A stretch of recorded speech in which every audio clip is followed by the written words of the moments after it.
next comedian lives here in Toronto, but still considers herself the queen of Oshawa. Please welcome to the stage, Hannah. Okay, I am from Oshawa. Yeah, I'm white trash, but 35, no overdoses. Thank you so much. Thank you. I'm so happy to say I'm 80 days sober today. Thank you. Okay, amazing.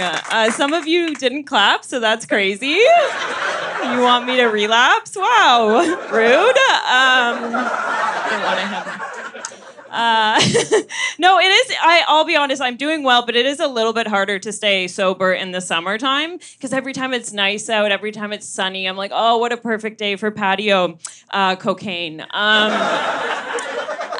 had a problem. No, I'm good. I'm so good. Can I just say that this is how much I loved cocaine? I used to buy it. What? I'm a woman. That's crazy. Men should just give it to me. Can you imagine? Oh, man. No, I'm good. I'm good now. This is the trashiest thing about me. I actually have my ex's name tattooed on me. Yes. But be honest, does anybody else have my ex's name tattooed? Where is he? Oh, is he here? Oh my god. Oh my god. Just wave, sweetie, if you're here. I miss him. No, I really do. I get questioned on it a lot because he was from the Netherlands, so the tattoo is in Dutch. So people will see it and they'll be like, "Oh, Hannah, what does that mean?" I'm like, "Oh, it means I'll believe anything." Stop. Fun, only fun. The relationship wasn't all bad because, he was learning English with me, and, it was kind of fun because he used to do this one Dutch thing where every word he said was a lie. Cute. It was cute. I should say this. I am still on. I'm still on one drug. I just started ADHD medication. Does anyone else do meth at all in here? I'll be honest, I had to lower my dose. I got up to 40 milligrams, and I did start tweaking out a bit, I think. This is how I knew I had to lower it. I don't know. Do you guys know the men that are always, taking apart bicycles on the subway? Do you know what I'm talking about? They always have, plastic bags around them. I used to just walk right by them. I got up to 40 milligrams. I'm like, what do we got going on here, guys? I'm, grinding my teeth. I'm like, let's get the wheels off. Just gnawing on the bike. I'm like, what is on the inside of this, huh? So I lowered the dose. Doing good now. Oh my goodness. Okay, I'll be honest. I live in the city now, and I love the subway. I do. I love that there's a villain you have to defeat at every stop, right? It's fun. The door's open, just a man covered in piss holding a needle. You're like, oh, and I have to get by you. Fun. Oh, a hero's journey. Okay. Don't mind if I do. Oh, scary. I had a run-in with one of these guys recently, and I was alone on the platform, and I saw a man coming towards me, didn't look well, and I was getting more and more nervous the closer he got, and then he comes right by me, and as he passes me, he whispers, "You're not as pretty as you think you are." What? I was like, oh, I thought you were going to stab me. Oh. That's great. I was like, you're just going to hurt me with words. That's actually better. That's crazy. I actually started running after him. I was like, how pretty do you think I am? It's like, am I ugly or not? Let me know. But that's such a good technique. Instead of pushing women in front of trains, he just tells them things they can't handle until they jump, right? Next time he sees me, he's like, you peaked in high school. I'm like, you got me. Oh, man. I am single. Oh, my God, no. Oh, thank you. Stop, this guy. I am single. This is a thing. I think I'm single because I love sleeping with my friends. I do. My kink is ruining the group dynamic. You guys should try it. No, but I did. I recently joined Hinge. It's a dating app, and I didn't realize how many questions they ask you on Hinge. The first question they ask you is how much do you drink, which is like crazy because it's like, yeah, I have a problem. I'm not going to tell you that now. That's a surprise for later, right? Right? When you're watching Love Island and you crack the second bottle of Chardonnay and you're like, that's a lot. And you're like, yeah, so what? All right? Supplies. And you're like, oh, okay.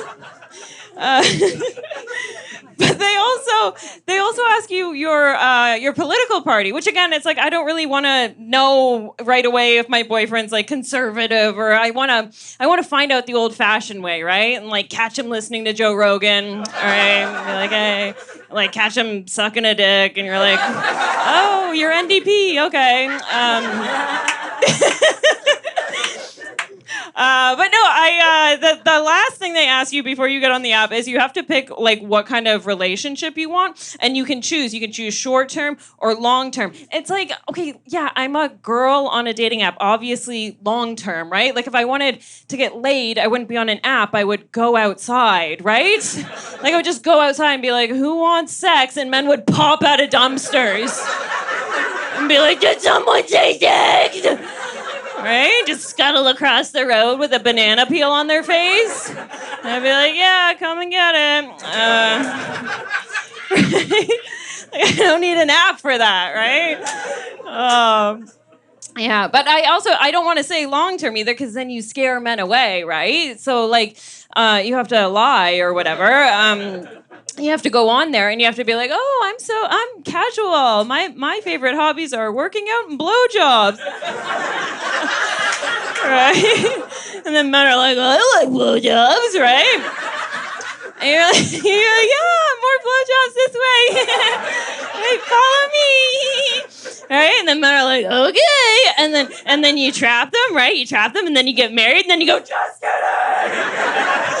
I hate blowjobs. And then they're like, I'm NDP. And then like, and that's love. That's love, right? Oh, that's the love. That's what I want. Oh my God. There's a feature on Hinge. It's called Most Compatible, which I should turn off. It's once a week. Hinge. They at the beginning of the week, they're like, Hannah, we found your most compatible, and you're like, oh, okay. And they take all the data, right? And they go, do you want to see? Do you want to see who it is? And you're like, oh my God, show me, show me, show me. And then they show you a picture of the ugliest man you've ever seen. Yeah, a man on fentanyl. And you're like, oh wow. You're like, that's my most compatible? And they go, yeah, that's your soulmate. And you're like, really? Wow. And then you take a screenshot and you send your friends and you're like, really? And they're like, kinda. And you're like, really? Really? Huh? And then you look in the mirror and you're like, really? Really? And it also hurts because I know I'm some guy's most compatible, and he opens the app and he's like, really? It's not nice. No, I should. You know what? I was seeing this one guy. I thought he was really into me because he got me this a really expensive gift. It was the morning after pill, and $50. Not bad. He did. He really did pay for it. I thought it was. I thought it was kind of sweet. I thought it was so sweet. I decided not to take it.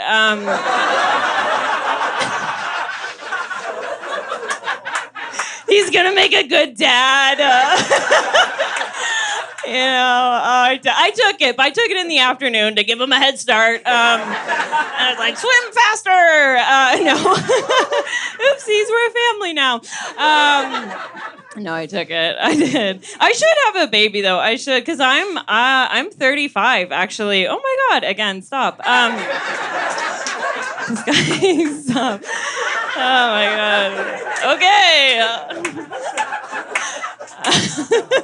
No, I should have a baby. I'm 35, and I don't know if you guys know this, like what it's called, a baby after 35. It's called a geriatric pregnancy. I just learned this. Yeah, that's what mean old man named it that. He heard 35 and was like, geriatric, what? Sounds you give birth to the baby and the doctor has to blow dust off its head. Like it's gonna come out covered in Werthers or something. They just hand it to you in a lace doily. They're like, ooh, just prune juice, no breast milk. Yeah, so I got a little freaked out by this, so I was like, oh, maybe I should freeze my eggs. And I told my friend, and she's like, oh, Hannah, actually, you should freeze an embryo. That's like way more effective. I was like, yeah, I don't have an embryo. That's why I'm gonna freeze my eggs, right? Like if I had an embryo, I would raise it, right? I'm like, why don't I just freeze a whole baby? That's probably effective. Why don't I put a toddler in the fridge, shake it out when I'm ready, be like, thanks for waiting, kid. I don't have those things. I only have the eggs. So I actually, this is the thing though, I looked into it and I realized I couldn't do it because it costs $10,000 to freeze your eggs. So now I'm just doing cold plunges with my legs open. I don't know. I put an ice cube up there every day. I hope that does something. No, I did. I don't know. I also kind of decided against it because I think freezer babies might be a little weird. I don't know. I'm sorry if there's any defrosting in here right now. I don't know. I feel like maybe they're gonna come out with like frostbite on the ears or something. Maybe taste like cardboard, and they'll right? And they'll be like, "I'm a real baby. I was delivered." We're like, "No, you're Delicio, right? Just a little off." Thank you guys so much. You've been so much fun.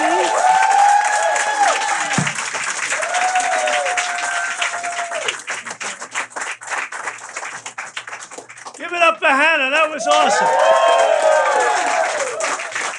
Queen of Oshawa.